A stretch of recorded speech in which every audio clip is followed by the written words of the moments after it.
Oh, the hubbub about Columbus City Schools and whether they're going to follow through on their plan to close 20 buildings should flesh out for us a bit more tomorrow when there's supposed to be an executive session of the Columbus Board of Education. You may have missed last week the catfight that ensued when board member Brandon Simmons was pinned down for issuing a strategy to win the media battle, the public battle, over which buildings they close. He advocated that they do some things that might put the board in a better light with the citizenry, like, for instance, prioritizing which media outlets they give interviews to, sending noisy machinery to press conferences if the Board of Education, not the Board of Education, but the Columbus Education Association, the teachers union, held a press conference. Like Teachers Association shows up to hold a press conference at a building they're going to close. They got a bunch of angry parents around them, and oh, look at that, we got a backhoe backing up and it's making the beep beep beep beep, and you can't hear anything. That was part of the strategy outlined in this document. But what we really don't know yet, and still don't know, is whether Brandon Simmons came up with this strategy on his own or whether he collaborated with other members of the board in formulating it. Now, I know just a teensy weensy bit about this. And the one thing I know is that if Brandon Simmons came up with this strategy on his own, you can debate the merits of the strategy, but if he came up with it on his own, he's allowed to do that. I mean, that's kind of why you elect people to boards, is so that they come up with ideas and then they present the ideas to the entire board in a working session or in an open session, and you debate the merits of the ideas and you either pass them or you reject them. You embrace them or you discard them. Simmons says, which is kind of funny that he says this to me, he maintains other board members and stakeholders were involved. Okay, well, if that's true, did they announce that ahead of time, that they're having a working session, or was this a secretive board meeting? Because if you had a secretive board meeting, that's not allowed under law. Did they have a quorum? Did they have a majority of their board there?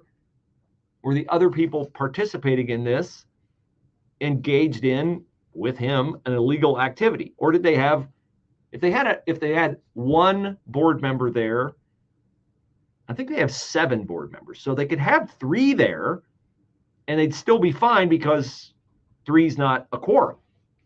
We don't have an answer to that yet.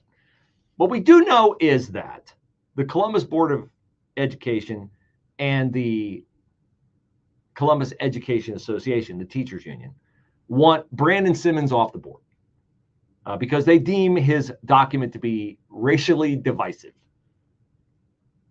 Now, he's black, so that's odd to me that a 23-year-old guy, and now would be a good time to have the conversation about whether or not 23-year-olds should run for the school board. I'm not really opposed to that, because I think a lot of times when decisions are made among schools, not just in Columbus City Schools, but across the state of Ohio, most often board members are people who have been out in the workforce a while, been out of school a while. I don't think it's always a bad idea to have someone who's young, because studies show that quite often the perspective of someone who recently graduated from school is a perspective that is not factored in. So I don't have an opposition just out of hand, Brandon Simmons being 23 years old and being elected to the Columbus Board of Education.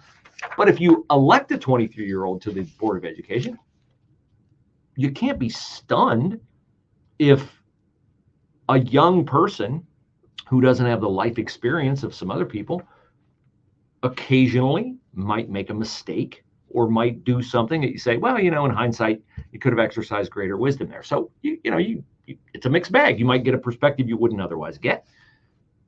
You might get some mistakes that you have to dig your way out of.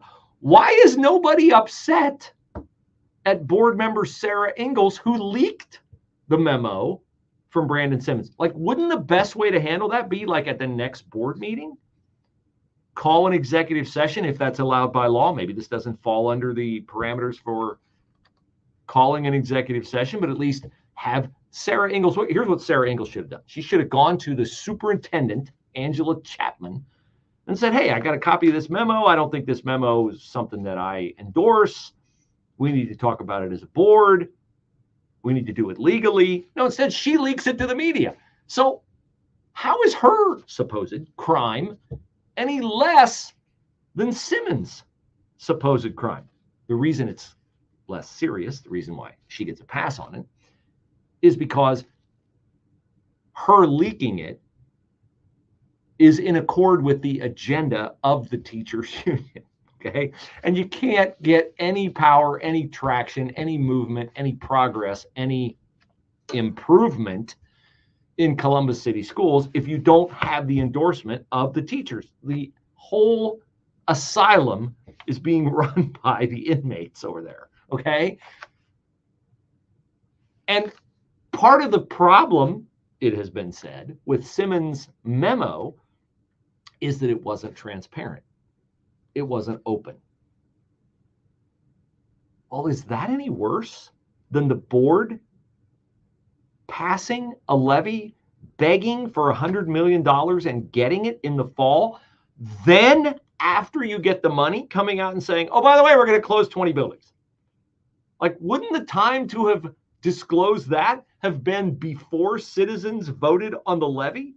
That to me seems like a much bigger double cross than Brandon Simmons coming up with a plan of, okay, we're going to close 20 buildings. How do we win the media war over this? How do we win the opinion war over this? I'm highly entertained watching this from afar as they make mistake after mistake after mistake after mistake.